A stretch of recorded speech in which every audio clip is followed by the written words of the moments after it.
Well, hello and welcome. And today we are looking at the CPP's Manifesto. Indeed, CPP was one of four, well, not parties, one of three parties. The other one was independent that managed to go through the examination questions of the EC to be able to run for the upcoming elections. And last Saturday, they came up with their manifesto.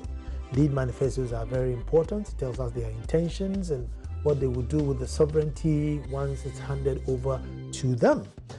They've made a lot of waves. There's been a fresh, revival of the CPP. It doesn't feel like the CPP of the old. If it's going to translate into votes, we all live to see. Maybe this new Apamfoforo will ginger up that spirit that the CPP is looking for. Today, that's what we're going to interrogate. We may not be able to, go through all of it, but we'll look at certain key areas to see what new do they bring on board. I'll talk about my passion, environment, teenage pregnancy, health, education. What are they going to do different that the others are not doing? My name is Anansa called the Fourth, Akomodu Masahini, and also your host. When I come back, I'll introduce my guest, but before then, just watch the sunset.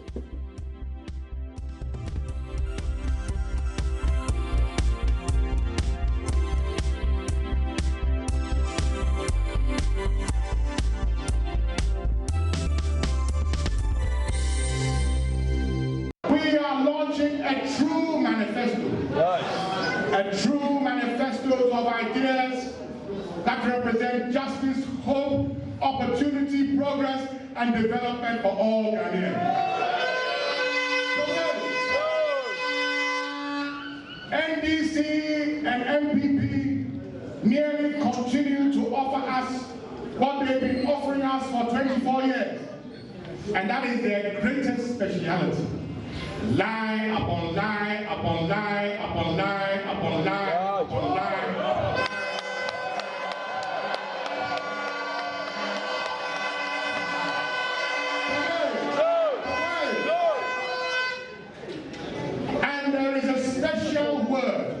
To describe continuous lies, because continuous lies no longer is called a lie, and that special word is mendacity.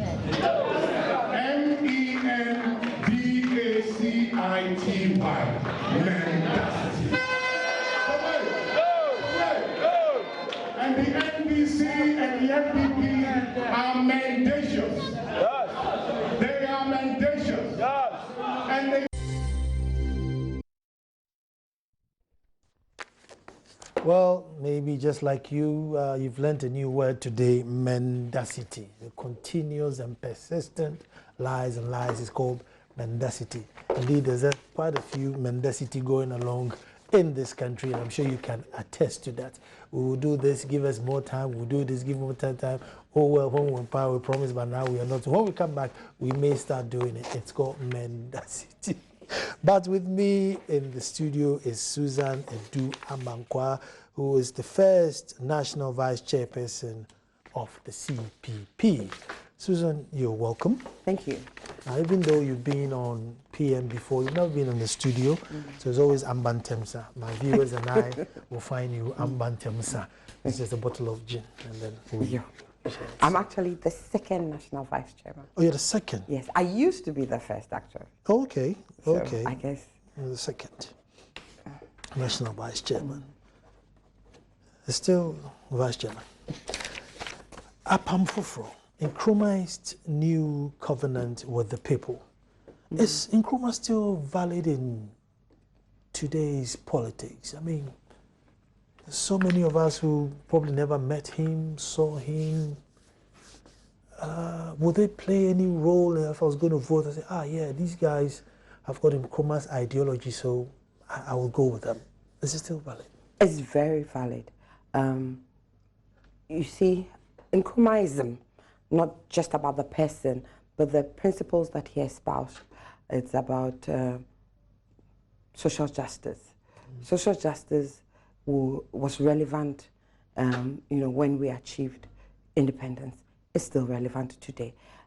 You would agree that a child anywhere in this country must be given the opportunities to achieve their highest potential and be what they can be. That we must protect our vulnerable and allow our vulnerable to live a life of dignity. That will never go out of fashion, if I should put it that. It was relevant in 1956. It's relevant, relevant today in 2016. And it will be relevant in 2016 and beyond. You want a just society. When we talk about self-determination, that we take our destiny into our own hands and build our society the way we want it to be. That will never go out of fashion. That will never die off when you say that this is my future and these are the steps I want to take to this future, and this is where I want to be. In my God-given land, I want to live dignified. I want to be able to put food on my table. I should be able to have a house, clothes on my back, and have the extra for the luxuries of life. That will never go out of fashion. That will always be relevant. If I say that as a black person, if I don't achieve the highest in terms of my continent, okay, black people anywhere and everywhere will always be second-class citizens unless the continent is able to harness its resources and lift itself up and take its pride of place among the other continents. Black people, no matter what they achieve, will always be second-class. If you look at the killings that went on in America of black people by policemen, etc., if Africa was where it's supposed to be, do you think that that would have happened? You think that the police in America are going to kill Chinese people just like that, and China will sit down and think it is okay? They will pick up a phone and call, and something will be done. So unless black people, especially those of us on the continent, harness our resources, our intelligence, etc., and lift ourselves up, our brothers in the diaspora will always suffer for it. So Pan-Africanism was relevant then, is relevant now, and will continue to be till Africa picks itself up and takes it. And this is a continent that is so endowed.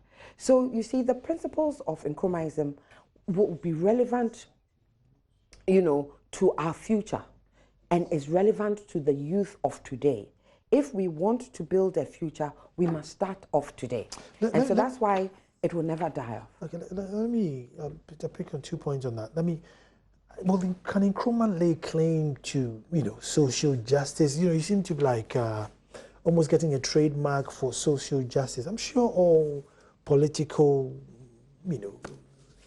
schools, or I don't know how to, groupings would say, yeah, we also want social justice. The Dankwa Buzia people, maybe the NDC or the Rawlins people would also say, look, we also believe in social justice. So it doesn't become a monopoly or something that Nkrumah. Well, you see, the difference with Nkrumahism is that we also believe that these principles must be lived within our culture, within who we are as Africans. We can only develop from our culture, who we are. We cannot develop as Americans or as Europeans or as Australians, etc., etc. The countries that have developed and are most developed, if you take even South Korea, it's a deeply traditional society. The same with Japan. They didn't throw away their traditional values, okay? And that's why for us in Nkrumah, we believe, yes, social justice may not necessarily be exclusive to us, but we also believe that first, we're Africans, the African personality is important. We as Africans must look at our situation and take these principles and work with it for our development. And that makes us different. With the issue of Pan-Africanism, is it not globalization now? Should we be preaching Pan-Africanism rather than globalization and probably teaching Mandarin and French and stuff like that so that we all integrate? But you must know where you come from, and you must take pride in where you come from. And that makes that, and when you learn about others, you always know that this is who I am. it's okay to have knowledge about others because you interact with them. But first and foremost, we are Africans. Look, you were talking about globalization, but yet we are always pushed to the back, you know, because of of who we are. And that doesn't have to be the case. So we need to first say, okay, this is where we are. This is where God put us. These are our deep traditions and our culture. You know, we are not a society that are uncivilized. In fact, when you look at the pyramids, they were built by black people. There are so many things that were done by black people before the advent of colonialism, etc., etc. And that made us think that we didn't know anything and we had to be taught. There was a lot of civilization. You talked about the Mansa Musas and things like that. So for us, we must recognize where we come from. Europeans are, you know, talking about Europe. The Americans are talking about Americans. We need to be proud of ourselves. I think one of the greatest gifts that Nkrumah gave us was an audaciousness, to a self-belief that we were capable of doing anything. Over the years, we've eroded that. And when you lose your self-esteem and believe that somebody has to come and do it for you before you can move ahead, then you are twice defeated. You cannot face the obstacles that come your way. So yes, globalization, we will be global citizens, but we're Africans first. We're Ghanaians also, you know. So we want, as Ghanaians, to take the lead that we did in the 50s, you know, and that as a country the size of us, you know, we were the pride. I mean, in those days, everybody wanted to be Ghanaian. You know, every African, if you ask them, the first thing that will come into mind, they'll say, oh, we are Ghanaians, even if they were not, because it was the citizen to be, you know. But of course, we have, how would I put it? We've lost a lot of that, and that is important. If we want to move ahead, we need to realize that it has to start with us. It must begin with us before we go on, and then we can talk about globalization. Nkrumah's new covenant with the people, Apamfoforo. Summing up, what does it mean? Well, you see, in the past, when people talked about the CPP, they always thought we were old people. But we are a fantastic blend of very old people and the middle age and the young, but now a lot more of the young, because those who were in Nkrumah's time, they're very old or they've died off. There are very few of them left.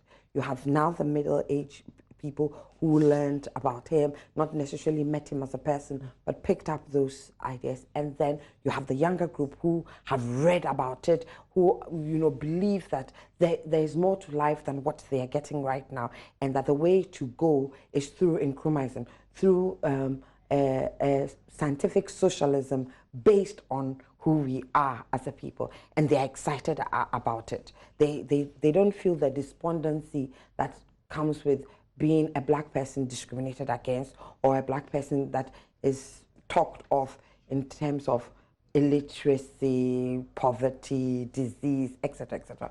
They know that we can pick up the pieces. So we say this new covenant with us as younger Nkrumahs, you know, come. There's also the wariness with politicians. People are a little cynical about politicians. We have not exactly earned ourselves a good name. And we say, no, we're a different breed of politicians, you know, and we make this new covenant with you to show that we're a different breed of politicians. Going further, I mean, there's so many people I've spoken to. The other day I was on the show. There's so many, you know, positive comments. But then at the back of it, everybody's thinking, well, if I vote for him, he's not going to get enough votes to win. Therefore, then I lose my vote. I mean, what's going to be in this covenant to let people change their minds? Look, I have to vote for him. Because everybody's thinking, look, he's credible, he's making sense, I like what he's saying. But if I give him my vote, I've lost it because he's never going to win. But you see, we are 50 million voters. If all we need is what, 7 million and plus one vote, or 7.5 million plus one vote to win.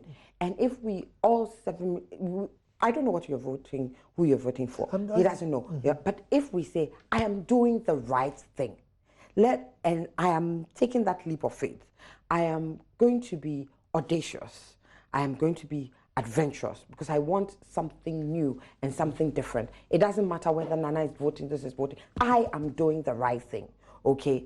And I go ahead, and everybody does that. Everybody does that. We will get the 7 million votes plus one that is required to do. But we don't have to follow the crowd. It must start with us as individuals. I want to do the right thing. This is a party I like. This is a man that I'm listening to that sounds that he will do the right thing. Let me give him the chance to prove me wrong or prove me right. You go and do that. I think as a people, we shouldn't necessarily be following the crowd. It's a tough thing not to do, not to follow the crowd. It's tough to be different, but it is okay also to be different. You see, and we should vote based on doing the right thing. Doing the right thing. Look, I don't vote for the mendacious lot. And when they are doing their mendacious thing and saying lie after lie, even though my party didn't win, I can sit comfortably and look myself in the mirror and say, I did the right thing by not voting for them. I did the right thing. It's about me knowing that I have done the right thing, even if everybody else is doing the wrong thing. And it takes courage. And I would hope that Ghanaians would listen to our covenant with them. They would read the covenant with them and say, we will be bold. We will have courage and give. And after all, 4 years, if we don't live up to expectations, I'll be the first to say, please, we didn't live up to expectations. Kick us out.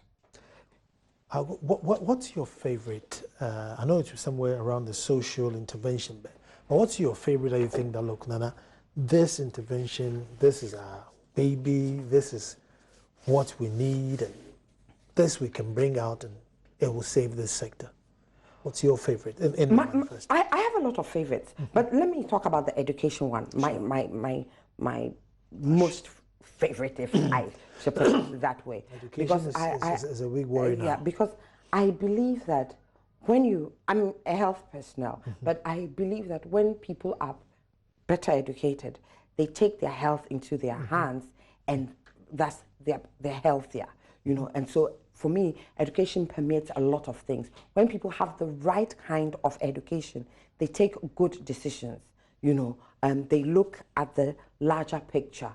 And so for us as CPP, it's not just a matter of building schools or, you know, and removing schools under trees. Nobody is underestimating the importance of that. But what is for us is the content that is going into the education. We believe that education you educate a person not just to get skills, but you educate the person to know that he's putting those skills at the service of his community and of his nation. And that is the kind of education we want to talk about. So we will start off with the very young, trying to instill with them a sense of patriotism, a love for country, a love for work, you know, punctuality, you know, truthfulness, faultlessness, and trying to instill a culture of excellence, that you must pay attention to detail, you know, and that is important to us. You're going to move away from the literacy, numeracy thing that we have. You know, people, yes, at the basic level, and for us, our basic level is from kindergarten to SSS. That is the basic level for It doesn't us. stop at JSS. It doesn't stop at JSS. No, so many people fall off the grade at JSS, which is unacceptable. Till the child is 18 or you know, and that's where most of the JSS. That child needs to be in school and be taught and be instilled in them these values. Okay, so for us that is important in terms of having clubs that and you know, will let children imbibe a sense of patriotism of who they are, where they're coming from, where they are capable of going, pushing the Ghanaian dream in them and letting them believe in themselves. Also talking about truthfulness and honesty, those important virtues. So for me, that is important in terms of education. And then in terms of expanding, talk about social justice, expanding it. We have... Well, let me come back to education before you go. Now, in Edumasa, we adopted Jollyphonics. So they don't do the conventional teaching anymore. All the teachers have to go through a training and now use the Jollyphonics method to teach. Indeed, I was there this morning, and even from KG now, they can form words, you know, stuff like that, which they normally wouldn't have done. Now the whole of Sujamai has adopted Jollyphonics. So it means to do what you're doing, you need to go back and retrain all these teachers. Definitely. Has that been factored? It's an important factor that teachers are trained to do that, because they are the pivot. They are the ones that are going to carry that out. So, you know, that definitely is in the picture, because you can't do it without your teachers. And so you will see a different kind of teacher coming out. Apart from unfortunately, we have not, over the years, we've eroded the status of the teacher. In the countries that have succeeded in their education, the teacher is afforded the kind of respect we give to lawyers, to doctors, to engineers. The teacher has the same kind of respect. We need to put that in, that the teacher is not just, I don't know, it's not just a job. It's a vocation. Means to an end. Yeah, it's a means to, not just a means to an end, or a stepping stone to other things else. We want to instill that in our teachers. But has the CPP done any research to say, listen, at the moment we have 300,000 teachers, it will cost 20 cedis per training of a teacher, therefore we need this and that, and if we do this, the average, our target in Edumasa is to bring the reading age to start from 5 years old. And therefore we started this and we know it's going to work. But I mean, you're going on a larger scale. I mean, have you done any research, or is it going to be a mendacity?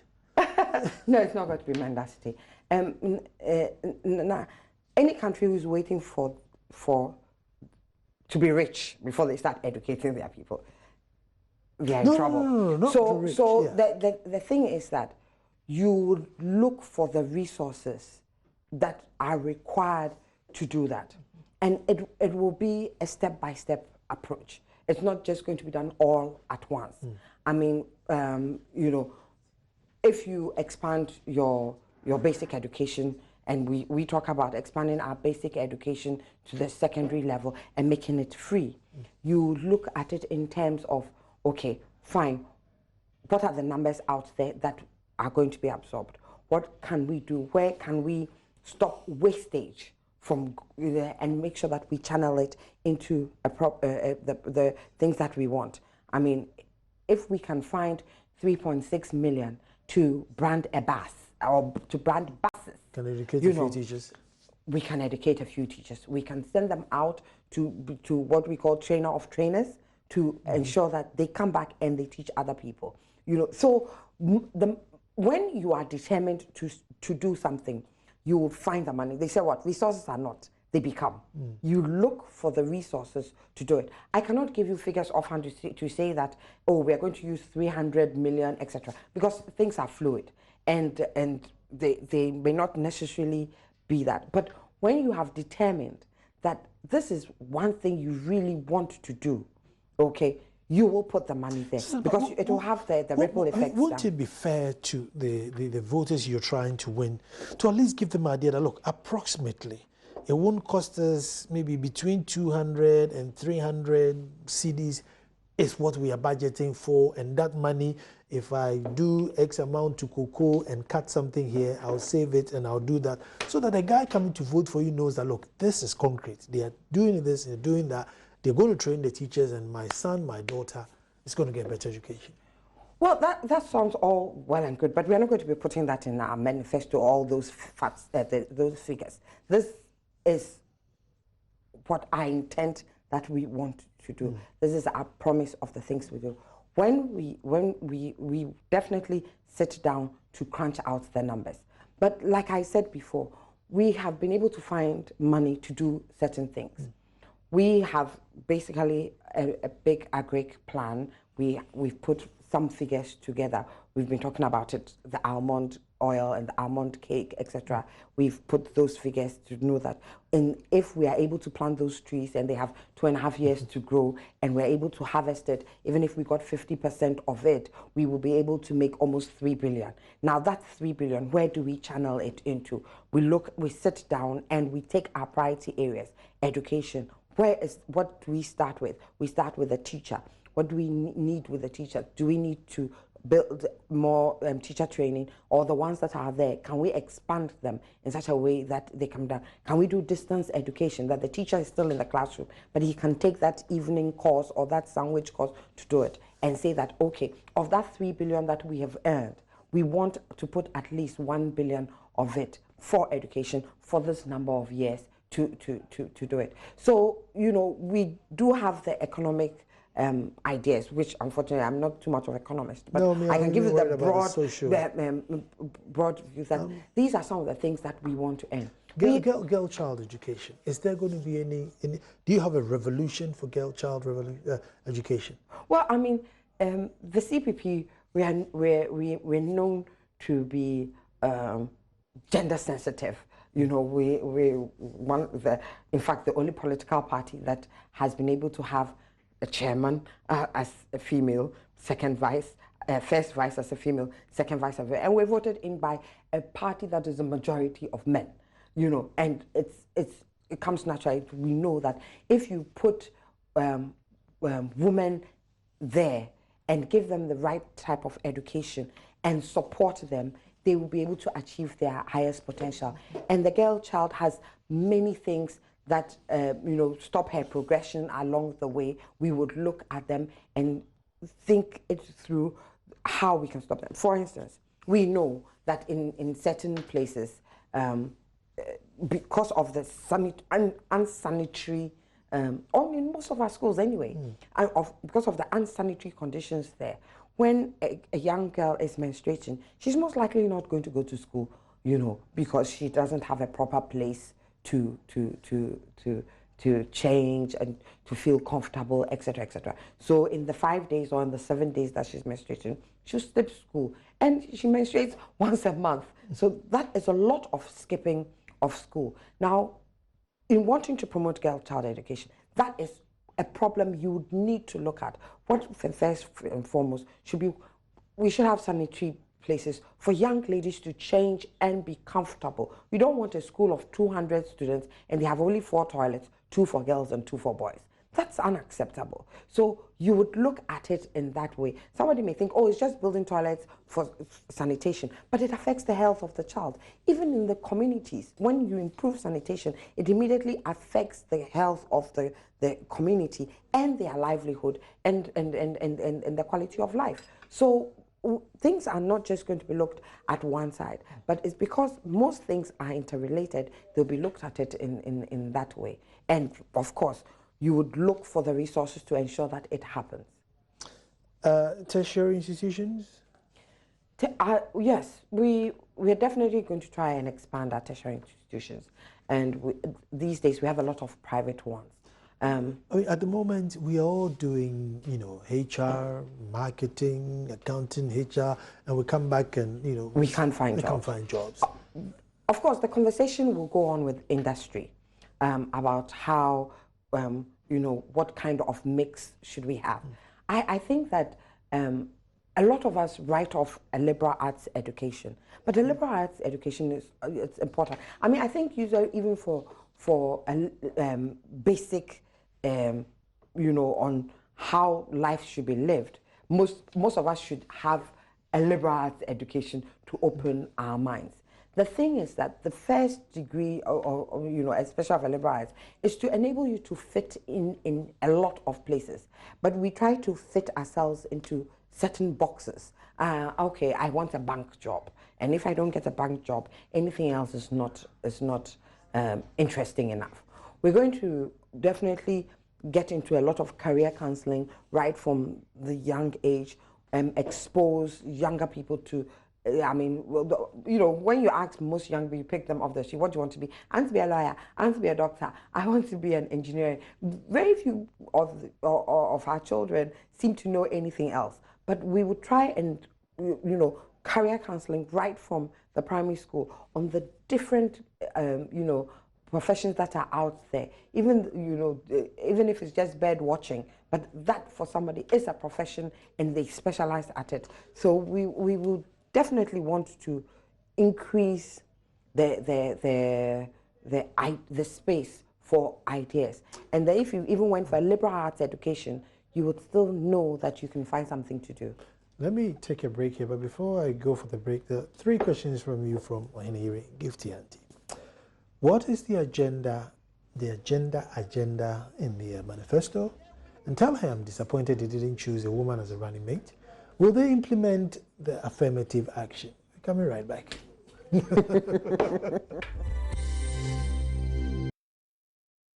And we are discussing the CPP, what they intend to do when they come into power. They brought their manifesto, and we started brushing it because I know it's going to take a bit longer than one show to look into it. But just before we wanted to break, wanted to find out if they would launch affirmative action, and also what was the other one? What agenda? What your agenda was? Yeah. Yes, definitely. I mean, we have promised here that we would use affirmative action policies to address current discrimination against women in all aspects of life. I mean, so, you know, all aspects of life, in our education, in our employment, in our culture, and the things that we do, we would employ affirmative action.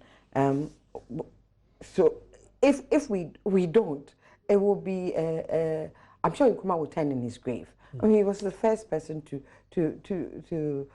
do affirmative action when he put the 10 women in parliament, because he realized that there were not enough women in parliament. And he had always said that it was the women that, you know, supported the independence movement, and he couldn't do without them, or couldn't have done without them. So for us, it's part of our legacy, you know, and we've, you know, in the recent history, all the affirmative action policies that have gone off, we've said we will do it, you know, if won't the men kick off in the party? No, as they won't, because in a party where women have been given the opportunity to you know, as it were, to govern or to be in the men have not felt slighted. We have not put them down, and they have realized that, you know, we bring more to the table, you know. So it's not an issue of we're coming to overthrow you. We're coming to be partners to you. We're coming so that the development agenda is fulfilled. You know, we have ideas to share, but we are looking at things from a feminine side. So for us, it's not about one group taking over the other. It's righting a wrong, creating a balance, making sure that yi and yang, you know, the environment, there's equity and there's a flow.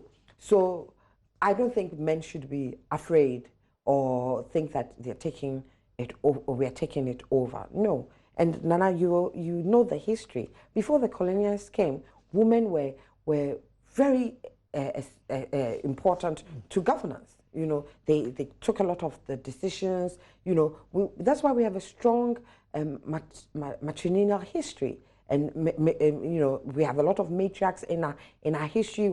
So it's colonialism that actually brought this kind of patriarchal society that we keep on perpetuating, you know. And being people of history, we think that we can come back to that, where we can live with both sides. And so that is the gender agenda, you know, ensuring that men feel comfortable, men who are progressive in thought and in thinking would, you know, would encourage their fellow men who are afraid that the woman will take control. That is not what is going to happen. So we need men. The gender agenda is not just about picking the woman up and putting her in the right place or closing the ambition gap, but also ensuring that the man is comfortable knowing that he's going to get the best out of that partnership. My favorite is teenage pregnancy. Everybody seems to think it's not a problem. It's just brush and go, brush and go. But I think it's one thing which is going to explode in our faces one day. The population growth is just alarming. I mean, what's the CPP going to do to check this teenage pregnancy, which we think is now it's almost like normal? One, we're going to declare it a national epidemic. It's an epidemic, you know, and look at it like that. And when you're not just saying, but that's the plan. That's the plan. I mean, to look at it as an epidemic and find out the root causes, and then prefer solutions to it. One that just comes on the top of my head is that if we keep children in school till they're 18, they are less likely to fall, you know, into all sorts of shenanigans, and encourage that, and keep the girl in school, and put in role models of people who have stayed the course and what they have achieved in staying the course and staying in school. Of course, if you fall out and you get pregnant, you must be given the opportunity to come back and continue. And if we have, it's not that we're trying to encourage that, but definitely you would find that there will be, you know, people outside the curve, and that we would make sure that we take off that your education is not truncated just because you made a mistake, and that there are opportunities for you to come back and continue. These days of technology, you can be pregnant and be at home and still be able to be part of a class. But it is also the thinking. I mean, I was talking to somebody and said that in a certain place that shall remain nameless, if you're about 16 and you don't have a child and you get into a fight with somebody, you are saying in front of you, that's whole.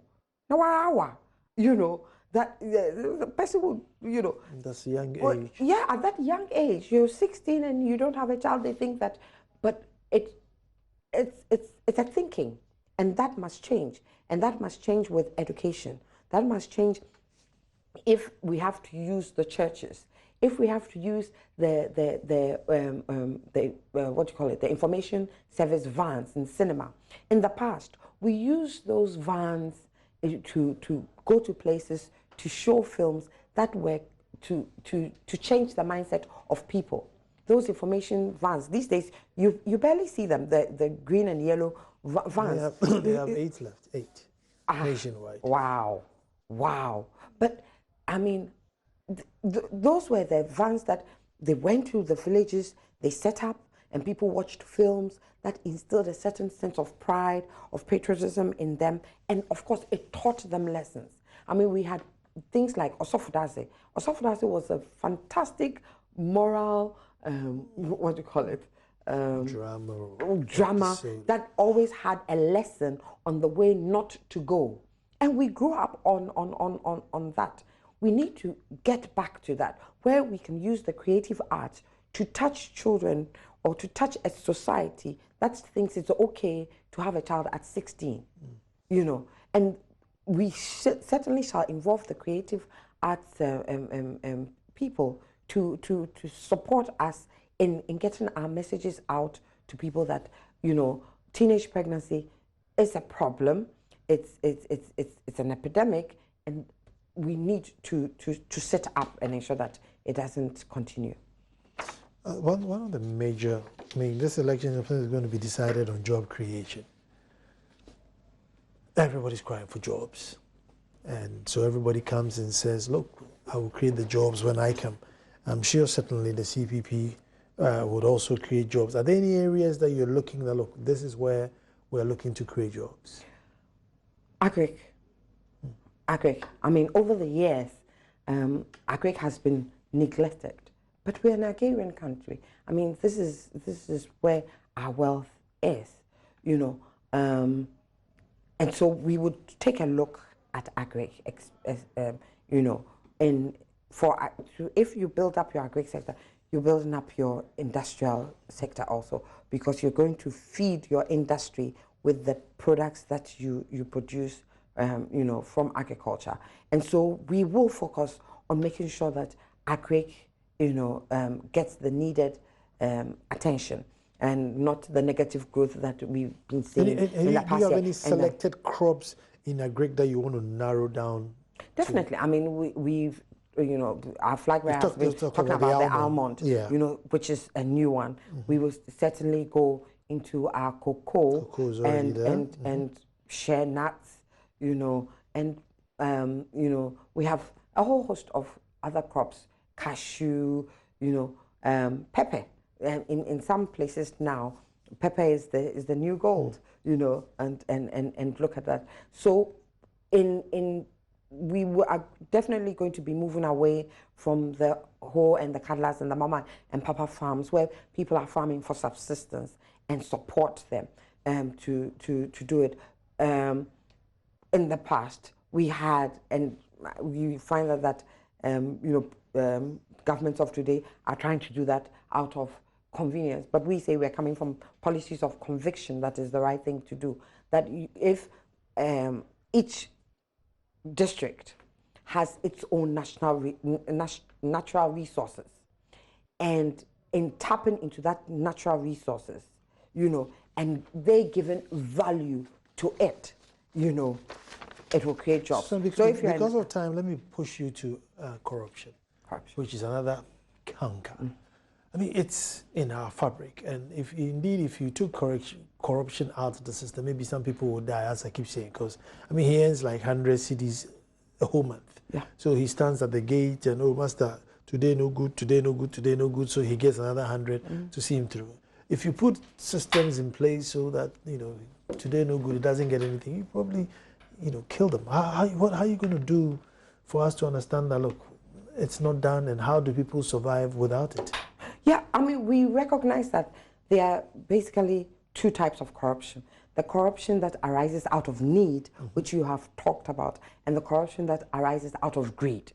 Okay, now, the easier one to clamp down is the one arising out of greed, you know.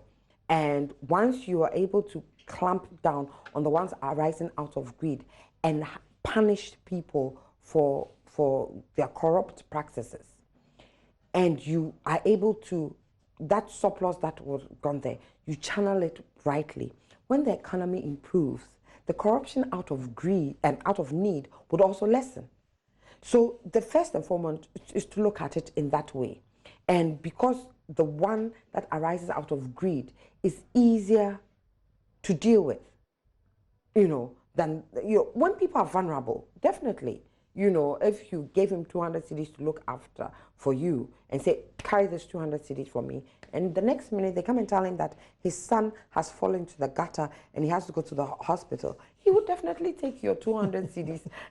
I mean, he has no choice. He won't go, you know, he's in dire straits. He will take your money. He may not necessarily be a thief, but he will do it. You understand? So that is a tough one to deal with. The easier one, like I said, is the corruption out of greed, where people sit in their office, change figures, do that and do this, and do the practices, 10% kickback, you know, take decisions that cost the nation millions. And we hear of it day in, day out with the Public Accounts Committee when they are sitting. You know, people taking decisions that cost this nation money, you know, and ghost names and all sorts of shenanigans. When you're able to, because that is easier to clamp down, you have the law to clamp it down and punish people irrespective of whether they belong to your party or they don't belong to your party. You take that hard stance and clamp it down on it. When you have dealt with that and you are improving the economy, definitely the ones that are arising out of need will be the same. And we also talk about the separation of the Attorney General and the Minister of Justice. I mean, you can't have one and the same. The person is sitting in cabinet with you, and the next minute you are supposed to have done something. He's not, or she's not going to, come and prosecute you. But if you have the independent prosecutor, okay, free of any political leanings, whatever, etc., and something comes to raise this, he'll be forced to take that. Of course, there's also the decentralization where you are electing that MCE. He is required to show you the revenue he has raised out of the taxes he collected from his boiler, his whatever. And, and you want him to account for those taxes he's collected. If not, you are kicking him out, and directly you know that. Then you are dealing with that. So these are some of the things that we will be looking at in terms of dealing with corruption. Susan, thank you very much. And well, viewers, you have listened, you have learned, but we're going to go in depth, so I'm sure we'll try and get them back in different batches. Those who will talk about economy, those who we'll get them all in here to let us know what it is the Apamfoforo has for us. But I always give you the number for Tantees Fashions, who supply me my shirts. They are 024 366 2001. 024 366 2001. That's Tantees Fashions. They are just by Nyao Clinic. Stop by their shop. Give them a call wherever you are in the country. They'll send your shirt to you. Susan, thank you very much. Thank you for inviting me. It's been enlightening, and tomorrow we'll be back to do this all over again. Thank you for watching. She doesn't share.